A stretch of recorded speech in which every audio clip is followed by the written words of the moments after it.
It was the summer of 2004. My wife and I just moved into a new house. We kind of did the whole, get married, live in an apartment. Then we moved into the townhouse, and then we get the full-on house where you have the yard work and leaves, more leaves, and more leaves. I'm thinking about going back to the townhouse where I don't have to worry about leaves.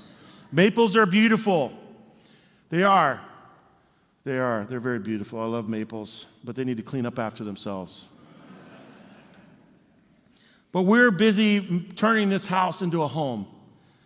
We had a house, but we wanted it to be our home, a place where we could lay our heads at night and sleep peacefully. And we were doing that, and we'd been there for about a week, and I'm in the kitchen. It's in the evening. I'm in the kitchen. I'm making dinner, and I love to cook.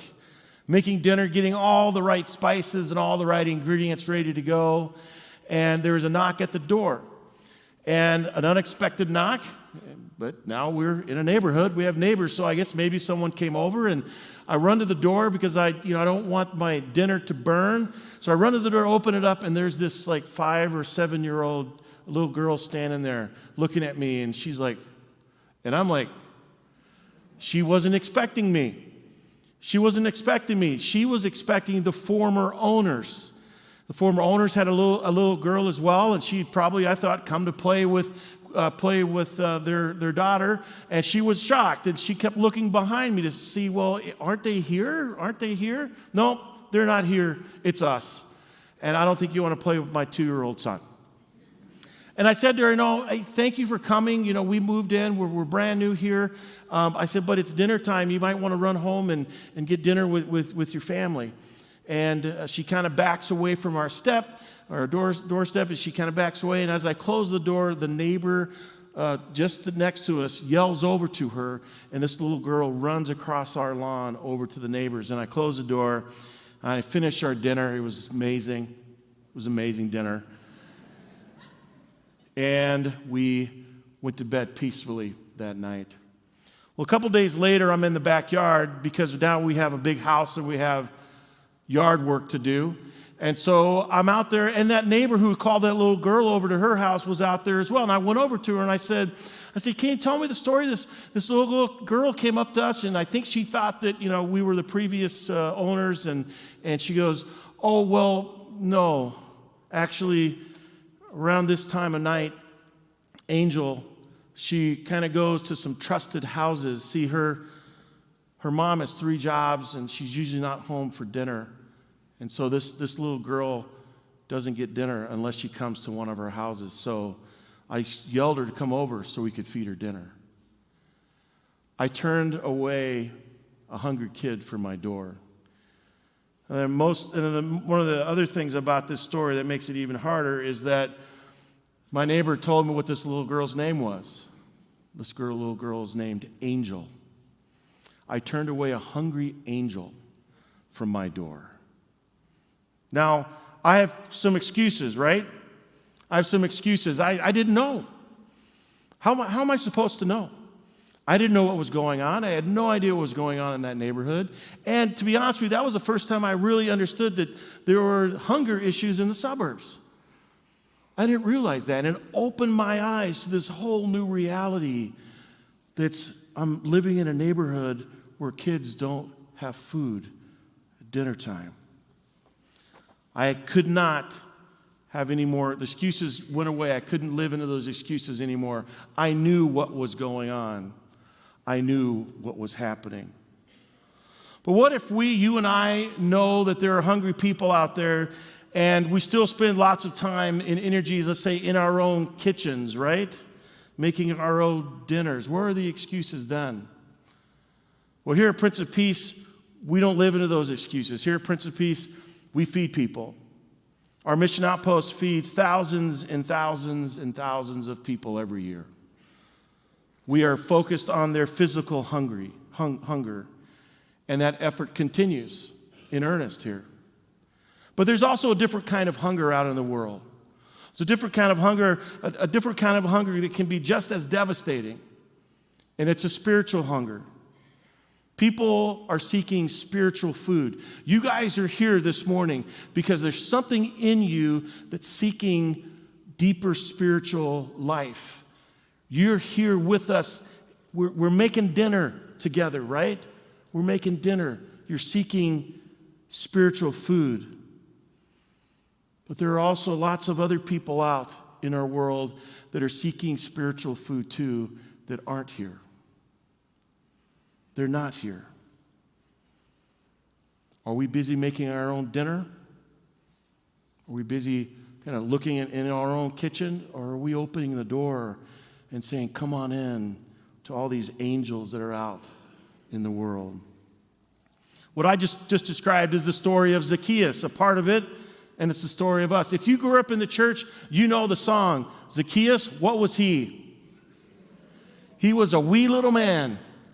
How did we get Scotch-Irish into this song? This guy's a Jew from the Middle East. Now, I can say that because I am 75% Scotch-Irish. No one in here would ever imagine that was the case. I didn't about 6 years ago. Ancestry.com, thank you very much. It's blown my mind. It's a whole different sermon series coming down the road. Identity. But he turned him into a wee little man, and somehow we keep thinking that Zacchaeus is short, that he's short.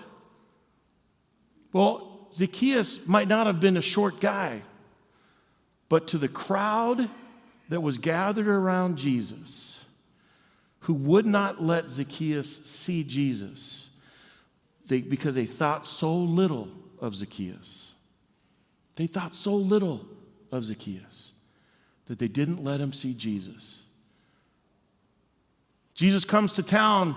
He attracts a huge crowd, and Zacchaeus is spiritually hungry too. And he wants to see Jesus, and he can't. In their minds, Zacchaeus didn't deserve to see Jesus. And here we have our first moment. Who gets to see Jesus? And who gets to decide?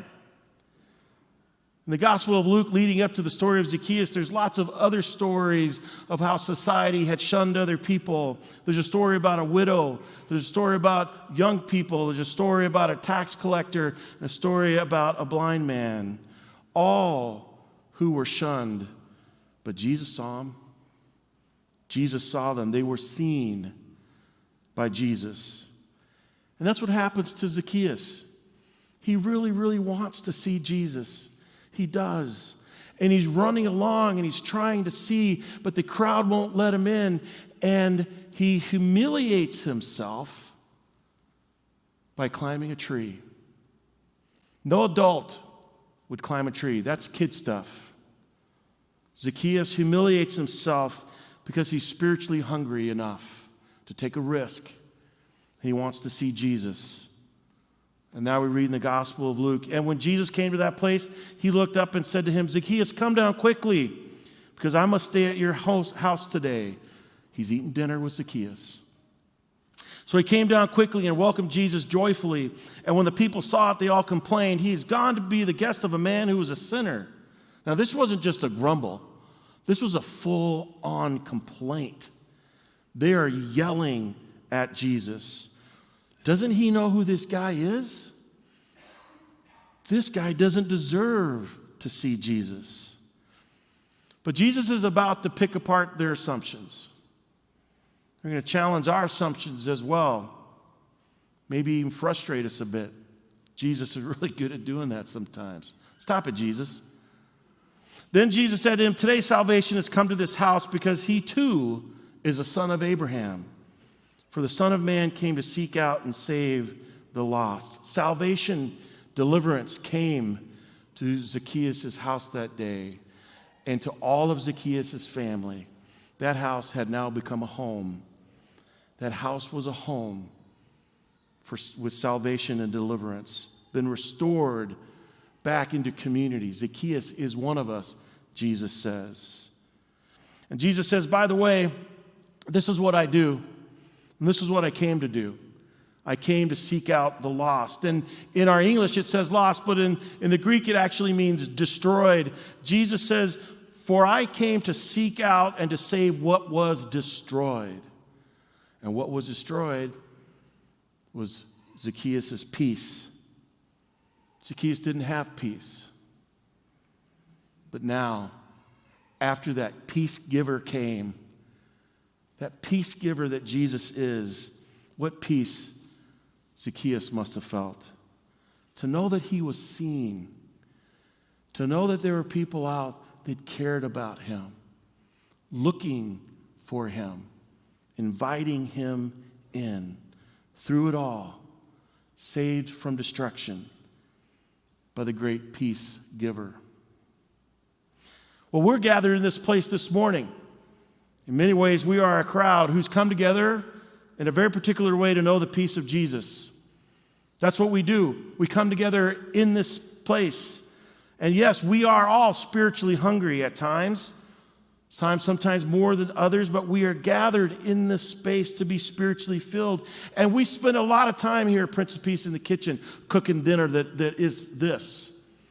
This doesn't just magically happen. Lots and lots of time and effort and resources go into us making dinner in this space. But at the same time, we're also called to reach out and invite others to dinner who aren't here. And why? Why are we supposed to do that? I mean, Jesus says, go make disciples. Sure, we should do that. But there's another reason. The other reason is because I believe what actually happens in this place matters. I think that Prince of Peace actually makes a difference in the world. That Prince of Peace makes a difference in your daily lives. You are here because Prince of Peace has made a difference in your life.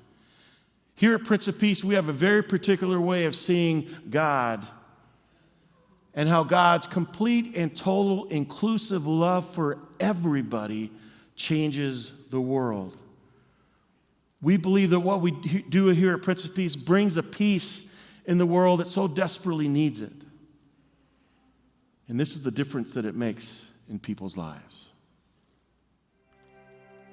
My name is Amber Alexson. Kim Swanson. Katie Knight. Sarah Fetter. Megan, and I have been a member of Prince of Peace ever since I was born. I have been a part of Prince of Peace for going on 8 years now. I've been coming to Prince of Peace in one way or another for about the last 10 years. I got involved with Prince of Peace about 7.5, 8 years ago. I started personally in MOPS about 6 years ago, and then my family started coming about 3 years ago. I was looking for a community to get involved with as being a young mom, so I found the MOPS group at Prince of Peace. Initially, I was looking for somewhere that was going to offer VBS to even very young children, because I remembered that as a child being so fun and just such a foundation for my summer. Without this outlet that I had for my family, I don't know how much we would have grown spiritually, because we weren't involved in a church prior to this. Having a child care staff that is certified and is very experienced really, especially with child number one, made it a lot easier, and he enjoyed coming here, which made it a lot easier for us to be a part of things here. When my son reached preschool age, we decided to explore CDLC, and he loved it. My daughter also went to CDLC, had a wonderful experience there. During COVID, it became very clear that we were still very welcome, very connected, and I remember walking in and just, even after having been out of the church for about 2 years, having them come in and say, "Night family, so good to see you, so glad you're here." My history with Prince of Peace is definitely a special one. When I was in 4th grade, I started singing with the worship team on Wednesdays, and that really grew my interest in being part of the worship team here at Prince of Peace. The music is amazing, the community is amazing. There's really so many different programs and activities. Prince of Peace just kind of grows with us. We've done family recharge at Camp Guapo. We've done praise choir, children's ministry. We've just done all the things, and there's always more to discover. It allows us as a family, our faith has developed together, and we've grown together in the same kind of linear path. It builds relationship, it builds foundations for our kids that they're not getting in school, that try as you might at home, they need to see other people walking out their faith. Friendships that we had made were friendships that we've never experienced. I think there are a lot of us out there that look at music as a gateway, and it's something that we can connect to in our faith. So bringing our generation into the music and letting us share our gifts and the music that we find to help us guide us in our faith. Without family ministry, we won't attract like that younger generation to come in and grow.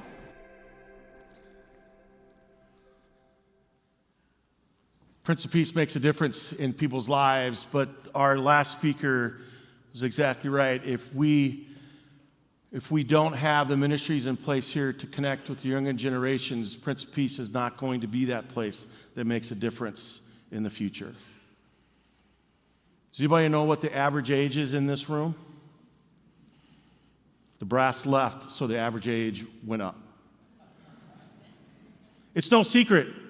We turned 60. It's no secret. It's no secret that as we look down into the younger generations, that they aren't in this place. They aren't here. I'm 52 years old. I'm a young 52. But I'm looking behind me and I'm wondering where our 30-year-olds are, where our 40-year-olds are. We're making dinner. Are we making dinner that they want to eat? When I stood up here 2 weeks ago for my installation, the Bishop of the St. Paul Area Synod came in, and if you were here for that, did you see me rise up a little bit? I just floated a little bit on the stage. No, I'm joking. Well, what I am serious about is I made some promises. I made some promises. And as your lead pastor, I made promises to be transparent with you and to let you know what was going on. To let you know what was going on. And what's going on is that we need to invest in ministries that connect with our younger generations. Now, I want to tell you this, we're not alone. Every Lutheran church out there that I know is struggling with the same thing. The question is, can we here at Prince of Peace catch the vision? Can we catch the vision and be that church for those next generations? This young woman that talked up, one of the speakers in the video, she is 21 years old. She is going to graduate this year. She's going into nursing. And I had coffee with her, and I said, I want you to be in this video. What could you share with me? And she said, you want the brutal, honest truth? And I said, that's all I want. And she said, well, before I knew that you were coming back, my boyfriend and I were looking for churches to go to. I've known her before she was born. This should be a place for her. This should be a place for her. She should not have to be out with her boyfriend looking for another church. She's grown up here. And by the way, who's his boyfriend? We're going to have some talk to him. Figure that out. I met with another young adult. She said, I grew up at Prince of Peace, but now as a young adult, it feels like Prince of Peace has skipped my generation. We don't want to skip any generation. We don't want to skip any generation. And it's going to take the generosity of all of us in order to invest in those generations, invest in ministries that connect. And one of the ways that we're going to do that is that we're going to hire and call a pastor who's hopefully in their 30s. I'm 52. Like I said, a young 52. But my kids are in their, my son's 21 and my daughter's 18. I don't know what they're doing. I have no idea. They use totally different language. They're doing stuff on their phones. I have no idea what's going on in their world. I try to get in there, and they're like, Dad, just, you're fine. We need to get younger in our leadership here. And I'm asking that you join me in generosity in order to do that. We have 3 main goals this year. We want to sustain our ministry, sustain what's going on, sustain all the really cool stuff that you heard up there from these moms. But we also want to connect with their young adults in ways that will connect them here so they're not out looking for another church. And that's going to take generosity. It's going to take generosity for us to invest in our pre- and kindergarten ministries. So I want you to take this sheet, a little piece of paper home, put it someplace in your home that you're going to actually read through it this week, and then look on the back and consider your generosity. Consider where you are on this chart. Consider where you might be able to increase in your giving so Prince of Peace can be a place that connects with the emerging generations. And if you have yet to be a giver here at Prince of Peace, wow, what an opportunity this is. I want to invite you to pray about that. To pray about maybe even just $1 a day as you move into your generosity. It's a fruit of the Spirit. It's grown. It's not something that magically happens, but it does take intention. And I invite you in to this journey with us here at Prince of Peace as we give together for God's mission. Let us pray. Lord God, we give you thanks that you call us to be your people. That there are lots of challenges out in front of us in the world, God, but we know that you are here with us now and you move with those challenges with us into the future. We thank you for the time that we're able to stop and consider Reformation, how you continue to reform your church, that at age 60, you're not done with Prince of Peace. You're not done with us. We ask, Lord, for your courage and your strength to help lead and guide us. We ask all this in your holy and precious name, and we all sit together. Amen.